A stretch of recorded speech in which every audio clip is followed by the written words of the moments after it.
Welcome, everyone, to the fourth installment of the Riscosity Lightning interview series. It's my pleasure today to introduce Terence Jackson, Customer Security Officer at Microsoft. Thanks so much for coming on, Terence. No problem. Happy to be here. Jumping right into it, how are you advising clients to handle the rise of public LLMs like ChatGPT? Any advice on best practices? Yeah, that's a great question. Of late, like 2, 3 weeks ago, DeepSeek entered the world and kind of turned it upside down. Um, Yeah. but essentially, I think that was a very good use case. DeepSeek at least did a good job of telling people where their data was going to be stored and Yeah. transferred. They were very transparent in that. So obviously, a lot of the organizations, cut the pipe off, for lack of better words, and blocked it. But that's a good example of one, having good tools in place to detect when unsanctioned or unapproved LLMs might be in use in the organization, but also having a strong idea of where the data is going and flowing. Um, you know, like I said, DeepSeek actually told us, but not all SaaS or LLMs are as transparent or forthright with where their data is being stored, processed and transmitted, what they're going to do with it once they obtain it. So it's really just being aware of what tools are available, which ones fit your use case, and where at all possible, make sure you're using enterprise grade tools in your enterprise that you have control over data flow. Yeah, yeah, absolutely. And God is in the details on the terms of service and Absolutely. Nobody reads those. yeah, yeah, amen. I'm curious, what are some of the other biggest challenges you're seeing, with the CISOs you work with? What are they fighting right now?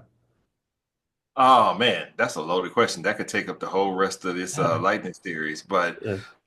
outside of the basics, we sometimes want to focus on I call it the blanky box syndrome, Mm. but basics like patching, proper identity and access management and governance controls. I think CISOs are always fighting that battle, but now, we were just talking about in the previous question, AI is really we move from shadow, IT to shadow AI, and just making sure again that your data estate is in order, and that has been a problem that we've been tackling for a number of years. And now with the explosion of devices and applications that are producing more data, it's just more paramount now than ever for CISOs to partner with the entire business to get an understanding of the data estate and put proper controls in place. Because we've moved beyond, I won't say move beyond, but ransomware operators are still coming after your data because that's how they get paid. Whether they're doing single extortion, double or triple extortion, they're looking for your sensitive data. They know you'll have a high propensity to pay for it, especially if they can get your data and your backups. So it's a lot, man. Doing the basics, but also web app security, data governance, and also the growing list of regulations. So Yeah, CISOs they are super busy. yeah, yeah, absolutely.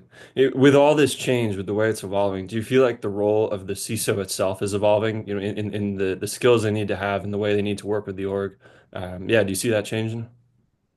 I see the opportunity for improvement for certain, I guess, certain types of CISOs. And, let me explain that. Hmm. So generally, you have CISOs that have come up through different, avenues, I would say. Some came up more technical, some came up through legal or governance, risk and compliance avenues. But what we're really seeing now is the convergence of all of those disciplines into the CISO. It has to be somewhat of a technologist, but also somewhat familiar with governance, risk and compliance, and regulatory standards, but also being able to be a business person and speak the language of the business and having those soft skills, which I believe is one of the strongest tools that a CISO can have is strong communication skills and being able to partner with the entire business. Historically, CISOs have all been seen as the department of no, And we have to move beyond that and be the department of no, KNOW. Yeah. Knowledge is power, but really applied knowledge is power. And we need to partner with the business in such a manner that the business sees security not only as a critical stakeholder, but also as a friendly entity that they can come and ask questions about things and not fear that we're going to shut down the business because we're going to bring in some new, blinky box. So I think the communication skill piece is something that we can all work on as security leaders, but also being aware of the threat landscape. Threat intelligence is, more important now than it ever has been. So it's a combination of things. CISO needs to wear multiple hats, uh, Yeah. given the situation. But I will say the communication piece is probably one of the most foundational success factors that a CISO can have. Yeah, yeah. Goes way beyond just the tech. Yeah. Um, yeah. As you think about the evolving threat landscape, and especially for data on this one, um, what are some of the common misconceptions or blind spots you encounter when working with CISOs on data security or data governance strategies? Curious how you guide them in the right direction when it comes to data. That's a great question. Data inventory. We're just going to start going back to Mm, the basics. Very few enterprises have a strong understanding or grasp of where all of their data is and what types of data they have. Sometimes I've asked, do you have regulated data? You think you have HIPAA or PCI type data? mm, The PCI one is pretty straightforward, but when you start getting into other PII, sometimes CISOs are shocked when they do, data discovery. It was like, well, I was unaware that we had that type of data. So basically the inventory piece, but then going back to some of the governance around that, what controls are in place? Does it need to be classified?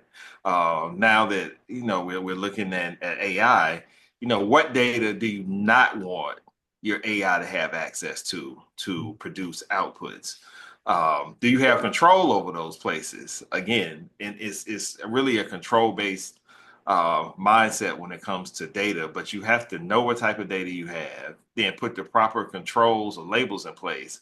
And then you have to be able to govern in real time, the data and the data flows. When you start thinking about, multinational global companies, think, just take GDPR, for example.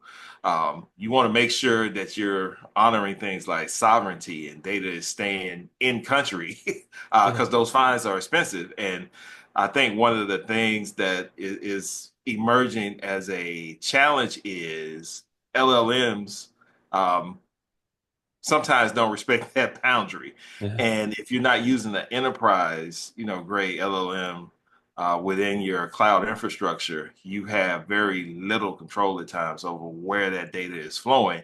And as we all know, once data goes into a LLM that you don't have control over, that's a one-way street. It's not coming back. So a lot of challenges there. Obviously, really, the ransomware piece going back to, data, but those flows, where data is going and being transmitted. And when you start looking at third party risk, sometimes that transitive fourth and fifth party risk we Mm. also don't think about. So a couple of things, yep, that keep coming up, the reoccurring theme around that topic. Yeah, yeah, yeah, absolutely. You better know where the pipes are flowing. It's not just the endpoint because you can go through so many different regions.